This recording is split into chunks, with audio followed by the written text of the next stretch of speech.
Welcome everybody to the summer version of Downright Sports. I am your host, the Notorious Sports Critic, Brent, Reid, trying to get used to how my setup is for the summer. It's a lot more, it's scaled back. I'm not using my usual microphone stand, so things are out of proportionate. So if I sound weird, I'm sorry. I'm trying to get it in order. If you hear me scuffling up against the boom mic. Am I there? Yeah, that sounds to me a little bit better. Hello, everyone. Thank you for tuning in to this Downright Sports Summer Show. Basically, what we're doing for the summer, I'm not doing as many episodes I would do during fall and the winter and the spring. So we're going to do a little spot episodes here and there. For those of you unfamiliar with the show, welcome. To give some plugs, check out Downright Sports on DJ Chase Radio, WDJC-DB, or just go to djchaseradio.com. Check out Downright Sports Thursdays at 8 o'clock on DynastyRadioNY.com.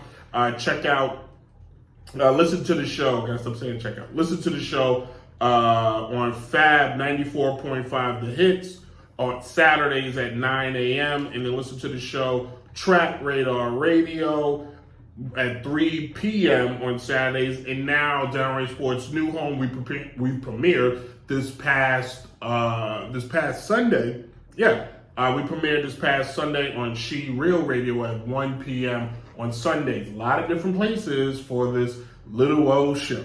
So, in any case, a lot of stuff. If you've listened to the show in the past, it's going to be formatted a slight different. So, buckle up, okay? The biggest, well, not the biggest, but some news currently right now in baseball, and the Yankees are red hot. They're performing at an all-time high. They're currently right now the number one team in all of baseball, which as a Yankee fan scares me because of the simple fact that the expectation is for us to always win a championship and now being the best team in baseball. If we don't win, it is a disappointing season. Where in the last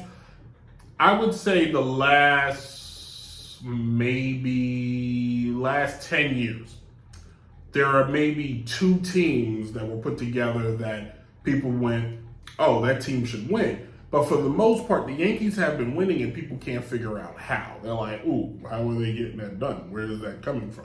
The closest the Yankees came to the World Series was Game 7 against the Houston Astros in 2019. I remember because I just got out of my boot. I just got out of my cast and I was watching the game. So maybe it was more recent than that. It was 2018. That sounds right. Yeah. I gotta ask Allie because we were together. But I was in Allie's living room. I was watching the game. I was losing my mind. I was trying not to yell because she was asleep. Needless to my knowledge, I could have I could have bought a marching band and she wouldn't have woken up. But the Yankees came close. Have not been last few years they teetered, but this year 58-23. They're going to be the first team to 60 wins, regardless. Like it would be in the next closest team is the Houston Astros at 53-27. The Yankees would have to lose a lot of games. Excuse me, as I mess around with this mic some more. But It's a different stand, and I'm trying to use the boom mic to take out all the feedback. Let me just position this right. Live radio ain't nothing like it. I think this is better. This feels better. So, yeah, this feels better. I might have to go to, if I do another one, I'm gonna have to go to the other style.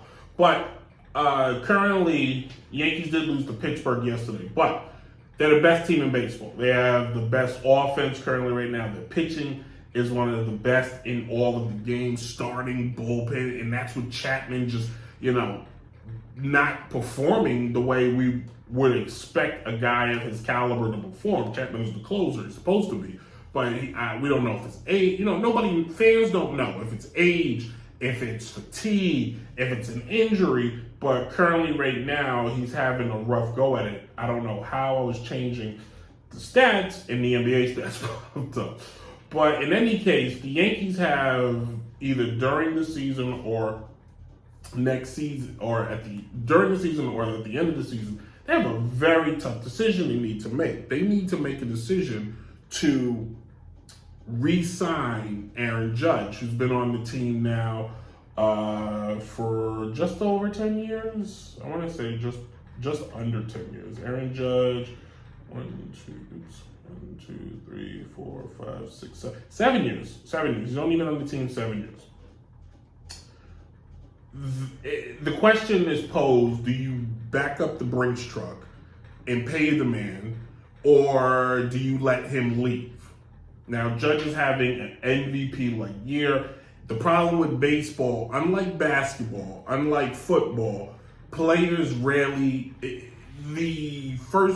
players sometimes start out hot the first part of the season, and then when you start playing teams the second time around, after the All-Star break, players tend to come back to reality. Now, we're all, as Yankee fans, we're all hoping that doesn't happen. We're hoping he keeps this momentum going, but Judge currently this season, batting 281, 29 home runs, 60 RBIs, on base percentage 360, slugging percentage 612, one of the best in the league.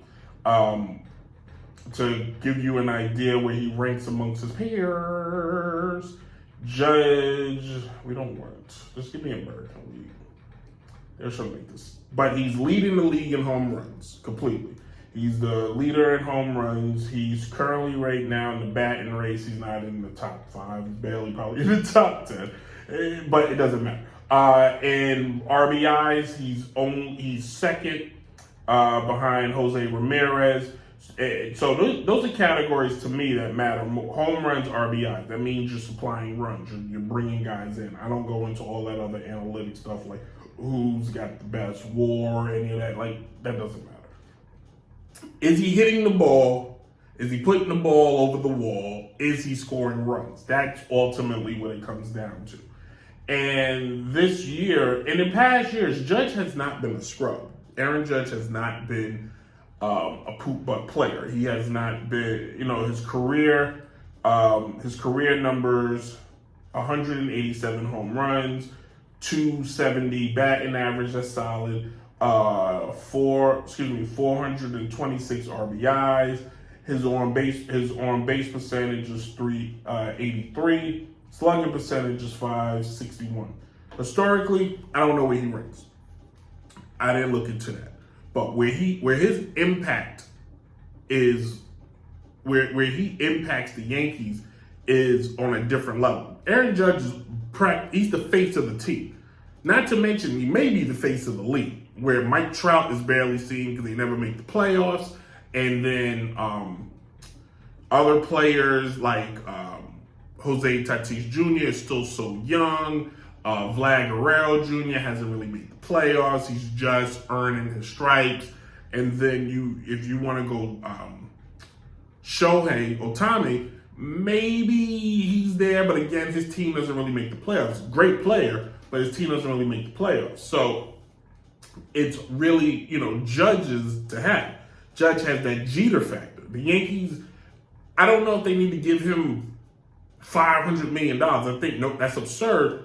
But whatever Freddie Freeman got, the Yankees need to do that plus some. or what if Judge? So Bryce Harper has 2 MVP awards, one on the Nats, one with Philly last year.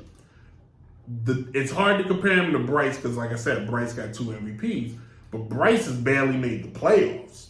Like, his impact at Philly has been more of a personal scale versus a team scale. Judge, I can argue, is more impactful on a team scale. Judge is a leader. Judge is what would you call not a perfect citizen, but he's the ideal player. He's the guy that doesn't get, he's not getting in trouble. He's charismatic. He can talk to the crowd. Kids love him. He's a giant. He's 6'7". He can play center. He can play right field. I can argue, and yeah, I'm a Yankee fan, but I can argue Aaron Judge's value to the Yankees is stronger than somebody like Bryce Harper. It's stronger almost than Francisco Tatis Jr. It's stronger than Shohei Ohtani.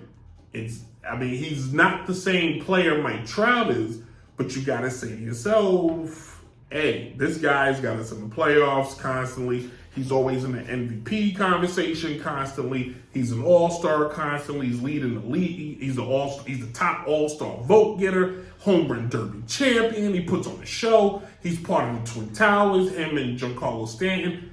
Why not sign him? Yankees paid like this new identity with the Yankees of like trying to hold on to the wallet to the last second, clutching the money. I nigga can't give it up. Like, they need to stop.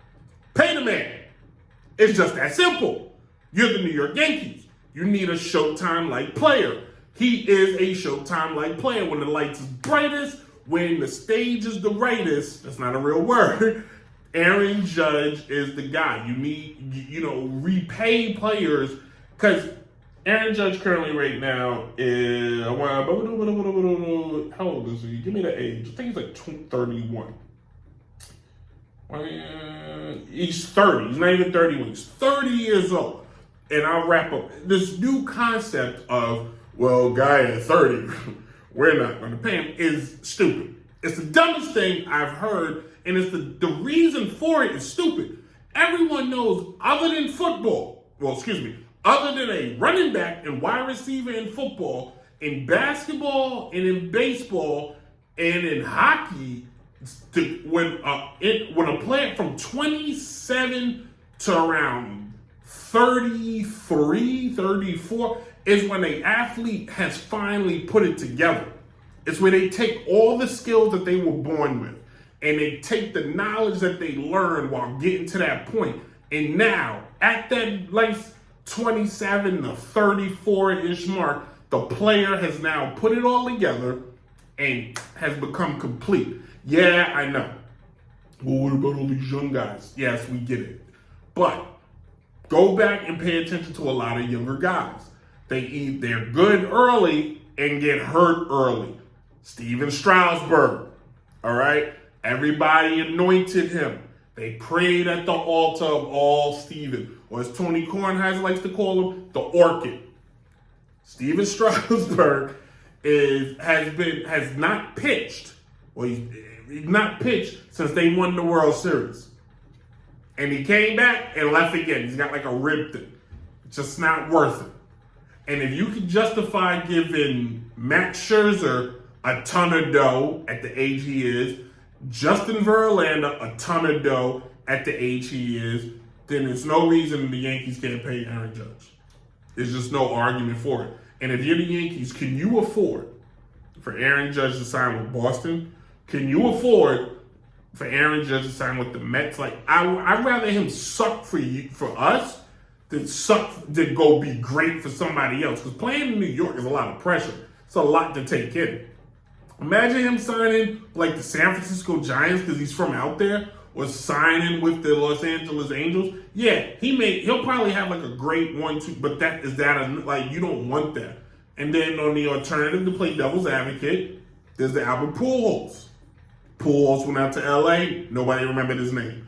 Now, I think if Pujols stayed with St. Louis, he would have been on a different. We would celebrate him more. But because he took the money and he went out to LA, we just forgot because he wasn't on East Coast TV. That's just the breaks, Charlie.